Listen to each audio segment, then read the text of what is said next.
What is Estator? How long did you guys start this company and what does it do? A friendship which started 25 years back, a companionship turned into a partnership. For Stater, the primary users are enterprise customers. What Yeah. is the difference between doing real estate in those countries versus India versus the United States? How does Estator fit in and what is it similar to and what kind of technologies does Estator use? So we have launched our product. We call it Estator Markets.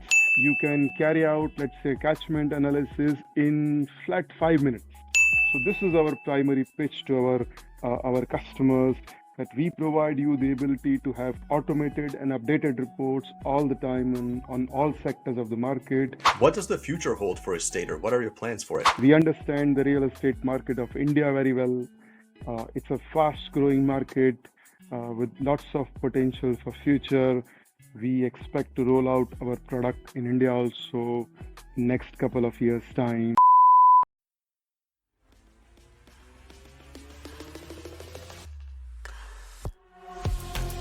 This is the Money Seed Podcast, where we discuss all things investing, plain and simple, the way it should be.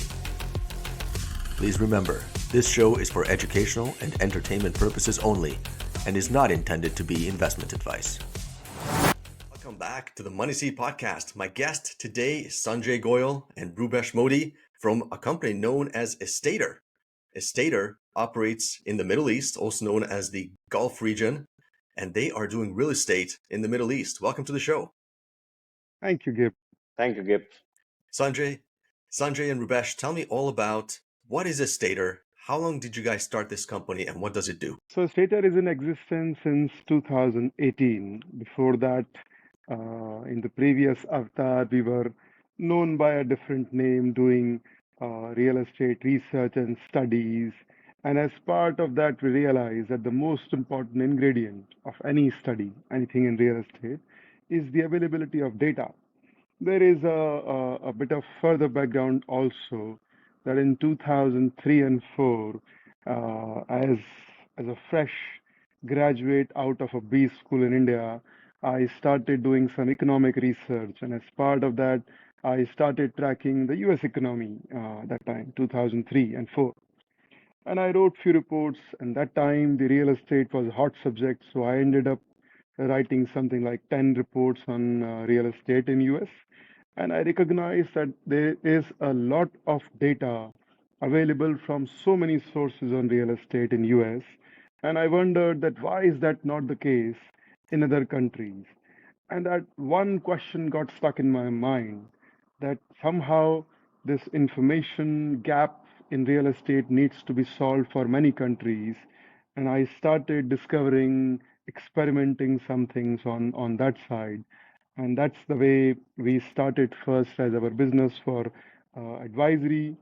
And then we saw some gaps in the way data is to be organized.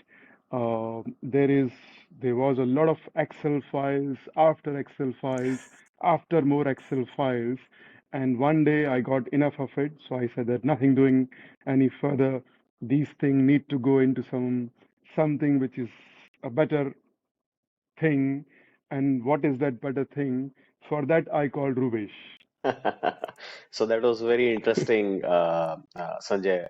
I did my master's in remote sensing and GIS way back in 2000, and then have been implementing GIS into different worlds, technologies, utilities, gas, water, and all those. So GIS has its application on any of the thing that you talk about, whether it is environment or real estate or anything. So while myself and Sanjay, we are old classmates, we started discussing on how this data of real estate can be linked and created in such a fashion that it can obey the different regional guidelines and scalability. This is where our synergy of being classmates 20 years ago paved a great way to collaborate, discuss, and mature ideas. And we were on the same platform of being trusting each other, having a 100% confidence, respect to each other, and giving space to each other in order to implement things. So a friendship which started 25 years back, a companionship turned into a partnership And we shared the same vision and goal for Estator. So we have been working together on Estator for more than a decade now, and that is where we are. So I brought in expertise of GIS and the technological background that I had, integrating with multiple platforms. And Sanjay had a great hold on real estate market data and its analysis. Hence, we complemented each other, we filled the gaps, and this is where we are solving some of the problems of real estate industry and more. You can tell us more about what. So I was going to ask, so what is the fundamental difference between, say, doing real estate in the Gulf region, and I believe the countries you operate in are Saudi Arabia, Bahrain, and Kuwait. What Yeah. is the difference between doing real estate in those countries versus India versus the United States? In essence, the differences are not very large. The the all asset markets, not just real estate, equities, bonds, precious commodities, bitcoins, they all follow. Gabe, you are a money seed person. You understand these things very well. They all follow the time value of money, the efficient market hypothesis, the ability to be forward-looking, such factors. The intrinsic parts of some of the assets are different. Okay, they are governed by different consumer preferences in different markets. They have different municipal laws. They have different landscape, for example. But at the end, I mean, each of these things affect the demand, supply, and price points, market performance in similar sort of ways. So at a macro level, the markets are very comparable, very similar. However, yes, there are unique traits to each market. For example, in some cities, people prefer some properties closer to highway, but in some areas where highways are noisy, people prefer properties away from highway. So those kind of unique differences will always be there, in across all markets. But by and large, the markets behave in a way. Having said that, there are some unique differences. Also, US is a very large economy, very large real estate market. It is very deep. It has gone through multiple cycles of, let's say, almost 10 decades by now. It has stabilized the municipal laws, the regulations, the investment, the expectations. That might not be the case in many markets in the region, especially the three markets that we are tracking. There are still large variations in these markets on a quarter to quarter basis. There is not enough depth as of now in these markets. So therefore, it is the job of the governments to correct those situations, to create more depth overall. And that's what is happening. We hope that these markets also matured in a few decades from here. But these are tremendous potential markets in the global economy right now for international investors. Of listeners in North America are familiar with Zillow, and of course, Zillow has been very successful in America, and people are comfortable with the technology of Zillow and the interface and how it works. There's also, of course, the MLS service and all the real estate agents that use that. How does Estator fit in, and what is it similar to, and what kind of technologies does Estator use? See, so let's say Stater is a PropTech company. Zillow is a PropTech company. Similar to Zillow, there are other PropTech companies. For example, CoStar, much bigger company that operates in the enterprise segment. So Stater also operates in enterprise segment as of now. There are multiple common elements of technology. So let's say Zillow has something that they call as estimate, which is an automated property valuation model. We call it AVM. Stater has a similar AVM. We call it Stator Meter. Okay. So meter, by the way, is very popular in Arabic word also. So we termed it Stator Meter, and it is our own Zestimate, let's say. It is served to both consumers and enterprise users. So there are parallels while there are differences also. We are very focused on the enterprise segment where we solve their use cases. Zillow solves consumer end use cases. Talk to us more about those use cases. Who are your primary users? For Stater, the primary users are enterprise customers. These are real estate companies, builders, developers, professionals valuators, brokers also. These companies use real estate data in variety of different ways. One, they carry out multiple tasks on this real estate data. Let's say highest and best use study. So you have a large piece of land, you want to identify what's the best use of this land. Or you have an idea of a project, you want to do a feasibility study. You have a sectoral analysis to perform on any given sector, let's say retail or office space, industrial, or you want to do property valuation. Each of these business tasks require adequate and very high quality analysis of real estate data. We have been doing this thing since 2009 in the region, in the Gulf region, and we realized that this is not a scalable model. Doing the analysis or the property valuation through the legacy method, manual task, is not a scalable method for a simple reason that one task takes weeks to complete or days to complete. It sometimes costs thousands of dollars to companies, and markets are ever changing. So you carry out a study, in 6 months' time, the study is outdated. So we realized that there has to be a better way to do these studies, the property valuations and stuff. And we went on a journey to automate all these tasks here. So we have launched our product, we call it Stator Markets. Stator Markets has automated, let's say, a number of these studies. You can carry out, let's say, catchment analysis in flat 5 minutes at a fraction of a cost that you spend, let's say 1/100th of a cost, what you used to spend previously. And the report that you produce from that is fully automated, which means it updates itself next day, the day after, and the day after. So as the data changes, the report keeps on updating itself.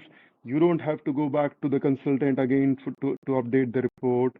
So this is our primary pitch to our customers, that we provide you the ability to have automated and updated reports all the time on all sectors of the market. Some sectors are very complicated, but we have been able to. Yeah, various aspects kicks in, Gaby. Uh, while Sanjay was more of deliberating upon the major customer portions that we have, which is the enterprise customers, the builders, the developers, the valuators. We also have another platform which Sanjay mentioned as Meter, which is a B2C platform, which is almost equivalent to, as Sanjay also mentioned, Zillow's estimate versus Estator's meter. And this is what our platform is called as, wherein the automated valuation model, which is a AI-based technology, which is implemented in the platform, and it generates the valuation based on 40 plus parameters, and it generates in like a couple of seconds. And this is directly onto your screen with complete transparency, which is available. One can use variety of property valuation approaches in order to use that. That is comparable price approach, where a property is valued based on recent transactions of other similar properties and similar locations. So there is complete technology behind that. The model identifies all similar properties in similar locations automatically. User further has an advantage in order to modify to their own usage, whether they would like to use it or not, or they would like to use a different parameter in order to do that. They can also track the location, which means in order to get regular updates, on a specific property that they have selected, or a area that they have selected, or any specific area or region that they have selected, that based on this they would be investing in a near future, or they would like to keep an eye on that particular area. So there is a tracking functionality and a feature that is also there. So these are some of the functionalities which are built in into our meter platform, apart from markets platform, which just Sanjay described. This part is, really important here, that as a real estate company or as a real estate professional, you have a number of tasks that are repeated every week. Yeah. And these tasks take unnecessary time from your your business day, that you can use an alternative and higher value add activity.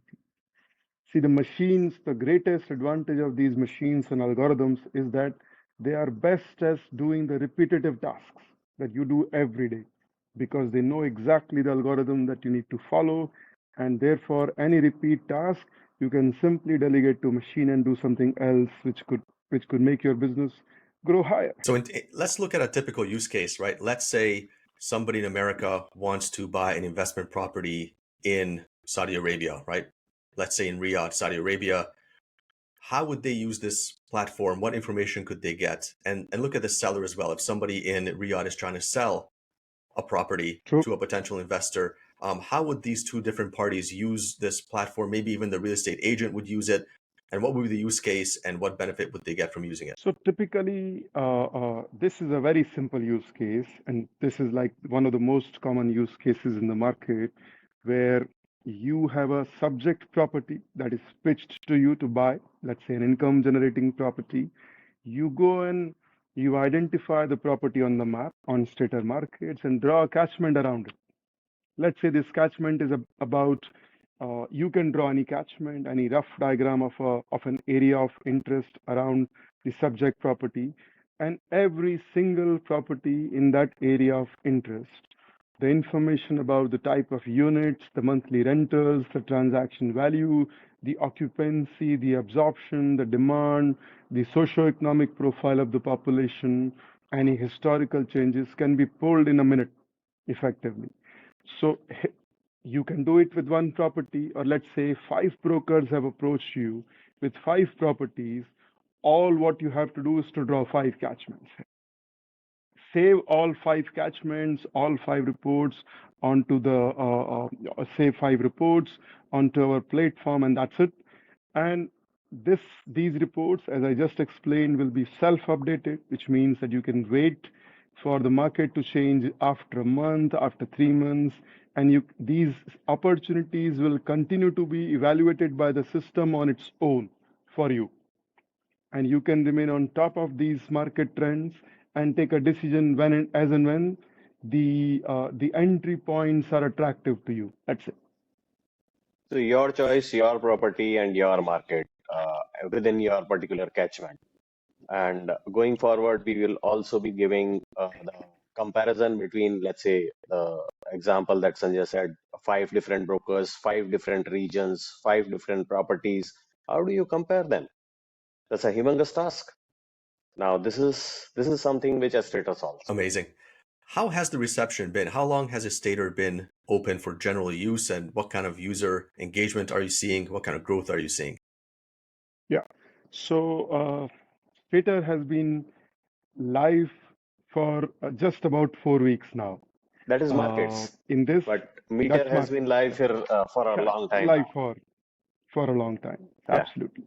And for Meter, which is what Roobesh was mentioning, we have given that let's say the automated property valuations to hundreds of our clients, and most often we are within plus minus 3% of their actual buying price So of it's market properties. tested. So it is market tested. Similarly, the Stater Markets, the enterprise application is live for about 4 weeks. It is still undergoing a trial period where we have onboarded, let's say, about 25 to 30 enterprise customers with about 270 odd users. They have already done about 1,000 sessions on Stater Markets by now in about 4 weeks' time, and this number is growing exponentially by day. So we hope to reach about 10,000 sessions in next 2 months' time. So that's the rate of growth here that we are expecting. Clients are actually much ahead of us in asking more and more sectors, more and more use cases. Once they see that the platform is capable of solving several use cases, they come up with more use cases. As simple as that. So they It's immediately now raise the catching bar up. for you. It's now Yeah, it's catching up just with you them. have to catch up with them. Absolutely, absolutely. If Yeah. I can ask about your revenue model, how do you make revenue? Who pays you and how? Our revenue model is entirely subscription based. It's a SaaS platform. Okay, so we offer Stator Markets on an annual subscription by sector, by city. So we have, let's say, about 5 sectors, which is residential, office, retail, industrial, and hospitality. So you can choose a sector, you can choose one city, two city, three city, or many cities.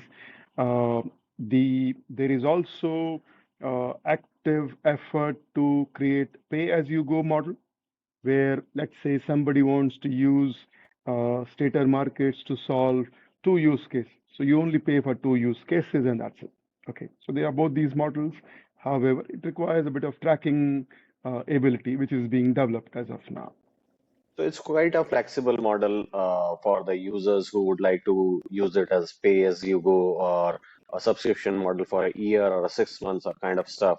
So it's quite flexible, and this also suits users' requirement. Some users would be interested only in residential sector, some in investment sector, some in commercial sector. So it caters to all of them. One additional point here is that there are a fair number of enterprises who have large data related to their properties or their area of interest. Okay. And these guys have requested us to integrate their data to our platform, which only they can access. Nobody else can access also. So this is something which we envisaged, let's say from the beginning. The backend system is created with the ability to integrate more and more data, more and more attributes. This is also being offered to the clients, and the testing for such things is already on. And in a couple of months' time, we will be live with that as well.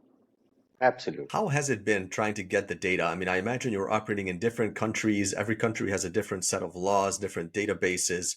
How receptive have the various countries been in giving you the data you need? Well, uh, not very receptive, but one must say that the most of the countries are realizing that in 21st century you cannot expect to create a vibrant business sector without giving access to data to everyone. And the data is simple ingredient, okay, for decision making. I mean, even if government opens up all the data into through variety of APIs, for example, that is not adequate, because to organize the data and to create proper, well-researched, cleaned up products around it is very complicated task.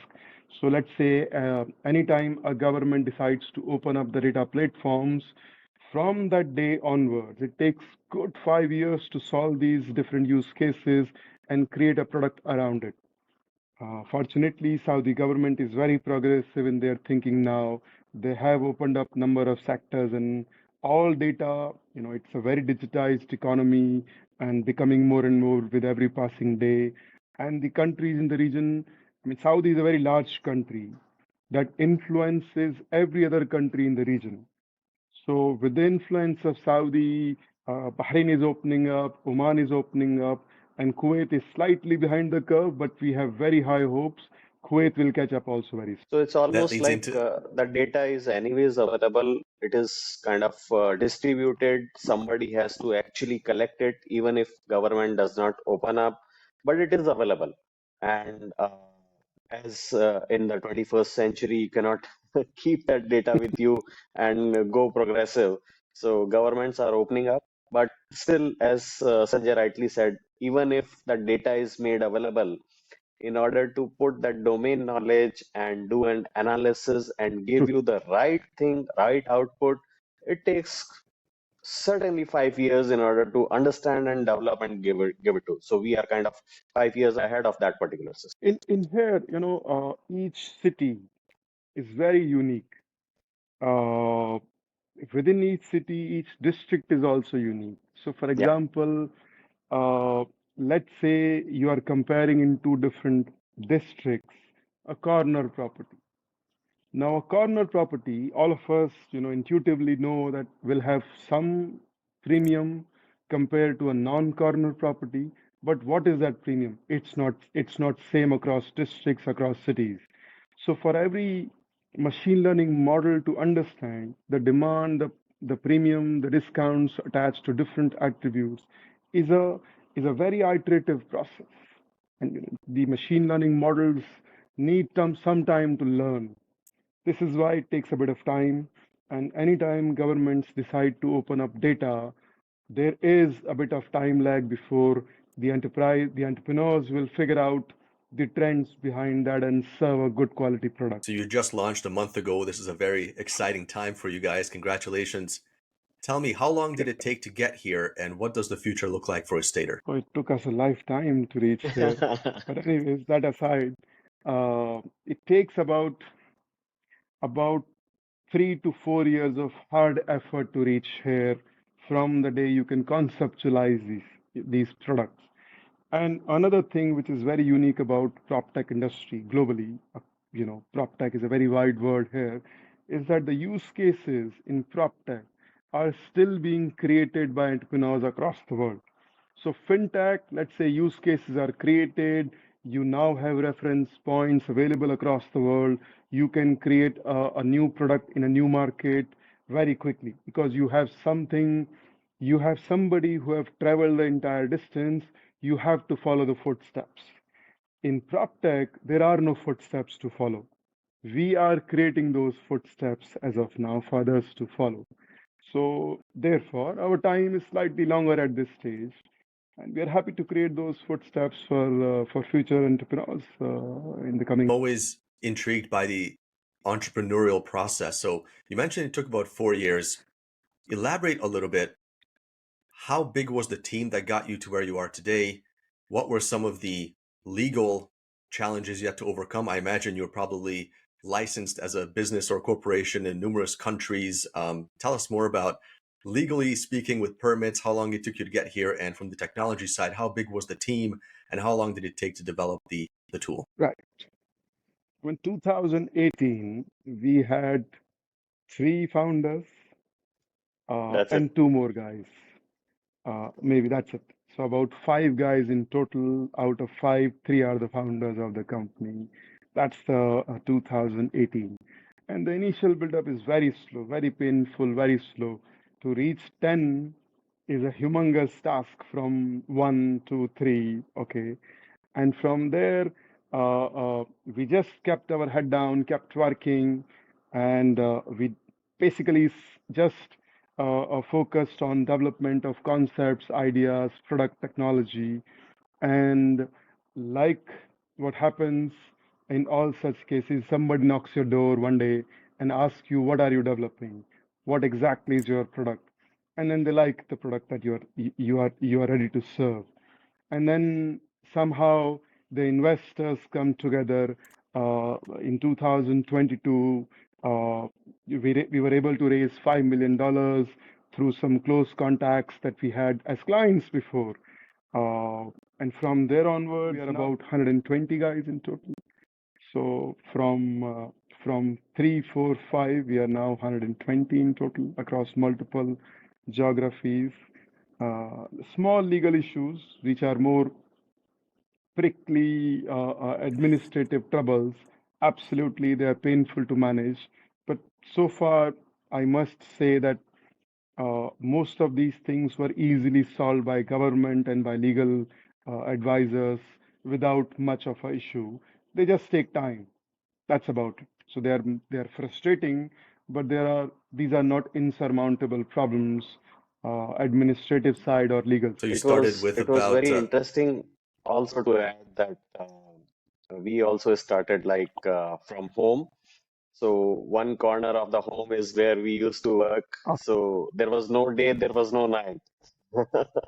And that is how we started. Then we moved on to a small co-working and then moved to a bigger office, then to a bigger office. So that is how our journey went through, picking COVID and helped. choosing. Well, COVID helped COVID discover helped. that how we can work.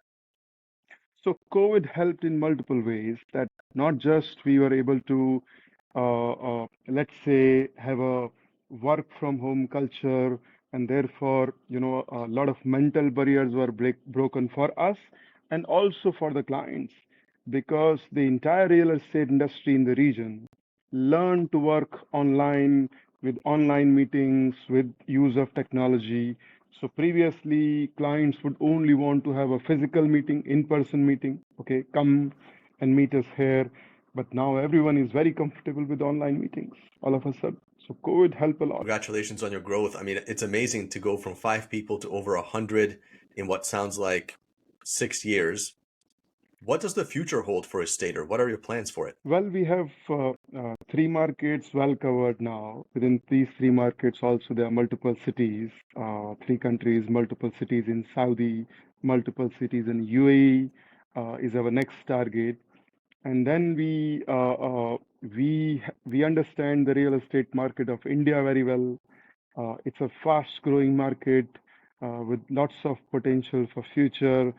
We expect to roll out our product in India also next couple of years' time. And I mean, markets like India, you can give good 10 years of your life to large markets Easily. because they provide the adequate size of the opportunity and the length and breadth of the country to cover multiple cities.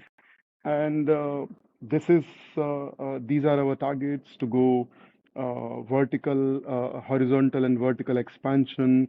In terms of vertical expansion, more products, more use cases, complex use cases also, more automation. That's the name of the game. More AI.